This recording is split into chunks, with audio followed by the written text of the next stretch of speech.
आखिर कैसे बना अमूल भारत का नंबर 1 डेयरी ब्रांड और कैसे शुरू हुई इसकी कहानी, तो आज के इस वीडियो में इसके बारे में जानते हैं। 1946 में बना ये अमूल कंपनी आखिर आज देश की नंबर 1 डेयरी ब्रांड कंपनी कैसे बन चुकी है। आज हम आपको बताएंगे कि कुछ किसानों द्वारा शुरू की गई ये कंपनी आज इतनी बड़ी मुकाम कैसे हासिल की है। तो चलिए बात करते हैं अमूल ब्रांड की कहानी और बताते हैं इसके सक्सेस की कहानी। 1940 की बात है।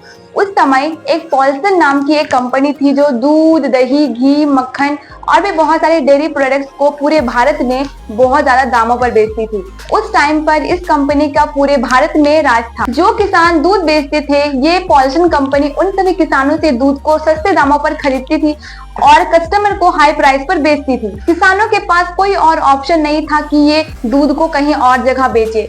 सभी किसान इस दूध को उस कंपनी को बेचते थे। एक तरफ किसानों के हाथों में मुनाफे के नाम पर खाली थे और दूसरी तरफ पॉल्सन कंपनी अमीर होती जा रही थी। इस कंपनी की वजह से किसान बहुत परेशान थे और उनका सब्र का बांध टूट गया। तो उन्होंने सोचा कि कैसे इस कंपनी को मजा चखाया जाए। सारे किसान एकजुट होकर स्ट्राइक पर चले गए। बस यहीं से शुरुआत हुई भारत की number 1 dairy brand company Amul company. 1946 में शुरू हुई ये कहानी उस वक्त की है जब गुजरात के गरीब और मेहनती किसान बहुत परेशान थे इस पॉल्सन कंपनी से, और इसी वजह से सारे किसानों ने मिलकर एक नया रास्ता चुनने की ठानी। इन सभी किसानों को हक दिलाने के लिए श्री भुवन दास पटेल और सरदार वल्लभ भाई पटेल ने इन सभी किसानों का सहयोग किया। सरदार वल्लभ भाई पटेल ने इन सभी किसानों को इस मिडिल मैन यानी कि इस पॉल्सन कंपनी से छुटकारा दिलाने के लिए एकजुट होने की सलाह दी, ताकि सारे किसान मार्केटिंग, प्रोसेसिंग और प्रोड्यूसिंग पर अपना कंट्रोल रख सके। सरदार वल्लभ भाई पटेल, मोरारजी देसाई व त्रिभुवन दास पटेल के सहयोग से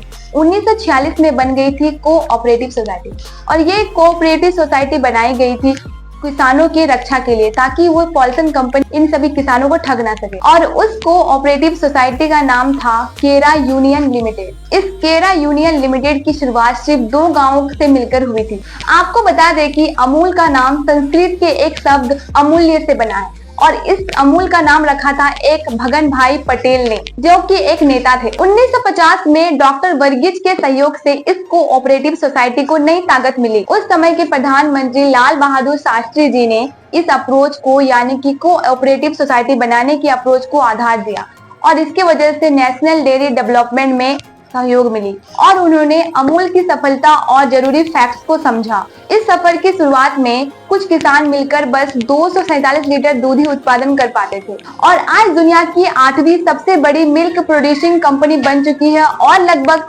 16 मिलियन से भी ज्यादा दूध का प्रोडक्शन करती है। 1955 में केरा यूनियन के पास ही अमूल ब्रांड का नाम था, लेकिन बाद में इस ब्रांड नेम को चेंज करके Gujarat cooperative milk marketing federation को ट्रांसफर किया गया और इस समय इस कंपनी के पास ही अमूल ब्रांड की मार्केटिंग का हक है। मिडिल मैन द्वारा परेशान किए जाने के कारण किसानों ने एक कंपनी बनाई जो धीरे धीरे सफलता की सीढ़ियां चढ़ी और आज देश की नंबर 1 डेयरी ब्रांड बन चुकी है और इस कंपनी का नाम बना अमूल कंपनी। अमूल ने गरीब किसानों की जिंदगी बदल दी और दूध उत्पादन में उन्हें एक नई लेवल दी। तो हम आपको बताएंगे अमूल से जुड़ी कुछ मजेदार फैक्ट के बारे में। अमूल की शुरुआत 1946 में गुजरात के एक गांव आनंद से हुई थी। अमूल को गुजरात के मिल्क मार्केटिंग फेडरेशन लिमिटेड के द्वारा चलाया जाता था, जिसमें 3.6 मिलियन से ज्यादा किसान दूध का उत्पादन करते थे। अमूल भारत में व्हाइट रेवोल्यूशन लाया और भारत का नंबर 1 मिल्क प्रोडक्शन कंपनी बना। अमूल कॉर्पोरेशन की शुरुआत डॉक्टर वर्गीज कुरियन ने की थी, जिन्हें व्हाइट रेवोल्यूशन का फाउंडर भी कहा जाता है। अमूल एक भारत की ऐसी कंपनी है जो 50 देशों में भी